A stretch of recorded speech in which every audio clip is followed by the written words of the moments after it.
What's the meaning of armorial?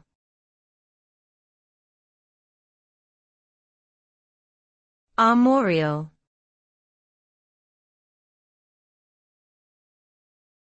Armorial.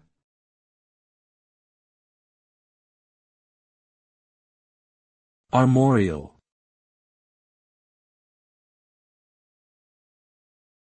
Armorial.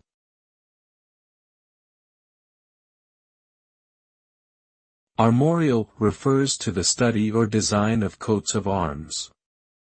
These coats of arms typically represent families, clans, or organizations and are used as a form of identification or insignia.